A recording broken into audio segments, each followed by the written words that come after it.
Hello বন্ধুরা, আজ পয়লা বৈশাখ, তাই সব বন্ধুদের জানাই শুভ নববর্ষ। আজ অনেক কিছুই রান্না করেছিলাম, তার মধ্যে একটি রেসিপি হলো এই দই ইঁচড়, তাই আপনাদের সাথে শেয়ার করলাম। ইঁচড়টাকে পরিষ্কার করে এইভাবে ছোট ছোট করে টুকরো করে ধুয়ে প্রেসারে অল্প নুন, হলুদ আর একটু জল দিয়ে 2টি সিটি মেরে নিয়েছিলাম। এই রকম সিদ্ধ করেছি। আর মশলার জন্য নিয়েছি আদা ও রসুন বাটা, পেঁয়াজ কুচি, টমেটো কুচি। গ্যাসের ওপর কড়াই বসিয়ে কড়াইয়ে সর্ষের তেল দিয়ে দেব। এবার সিদ্ধ ইঁচড়গুলো ভালো করে ভেজে নেব।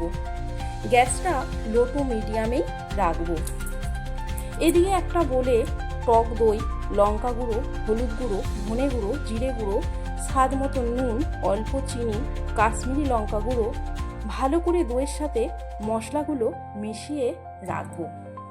ইঁচড়গুলো ভাজা হয়ে গেছে, এবার তুলে নেব। এই ভাজা ইঁচড়গুলো একটু ঠান্ডা করে এই দই মশলার সাথে ভালো করে মিশিয়ে নিয়ে রেখে দেব।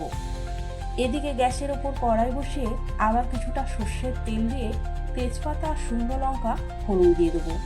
তারপর কুচানো পেঁয়াজগুলো দিয়ে একটু ভালো করে ভেজে নিয়ে টমেটো কুচানোটা দিয়েও একটু ভেজে নেব। এবার আদা বাটা, রসুন বাটাটা দিয়ে ভালো করে মশলার সাথে কষিয়ে নিয়ে দই মশলা মাখানো ইঁচড়টা দিয়ে আর বাটি ধোয়া অল্প জল দিয়ে আবার ভালো করে কষিয়ে নেব, যতক্ষণ পর্যন্ত না মশলা থেকে তেল ছাড়ছে। দেখুন বন্ধুরা, মশলা থেকে তেল ছেড়ে দিয়েছে। এবার পরিমাণ মতন গরম জল ঢেলে নেড়ে চাপা দিয়ে দেবো 10 থেকে 15 মিনিটের মতন। 15 মিনিট পর চাপা খুলে নেড়ে গরম মশলা, ঘি আর কসুরি মেথি দিয়ে নেড়ে নামিয়ে পরিবেশন করে দেবো। এই দই ইঁচড়টা রুটি, পরোটা, ভাত, পোলাও সবার সাথে দুর্দান্ত লাগে। আমার এই রেসিপিটা আপনাদের যদি ভালো লাগে তাহলে লাইক, কমেন্ট ও শেয়ার করে দেবেন। বন্ধুরা, যদি ফেসবুক থেকে দেখেন তাহলে আমার চ্যানেলটা ফলো করে দেবেন, আর যদি ইউটিউব থেকে দেখেন তাহলে আমার চ্যানেলটা সাবস্ক্রাইব করে দেবেন। প্লিজ বন্ধুরা, সাবস্ক্রাইব করতে ভুলবেন না। ধন্যবাদ বন্ধুরা।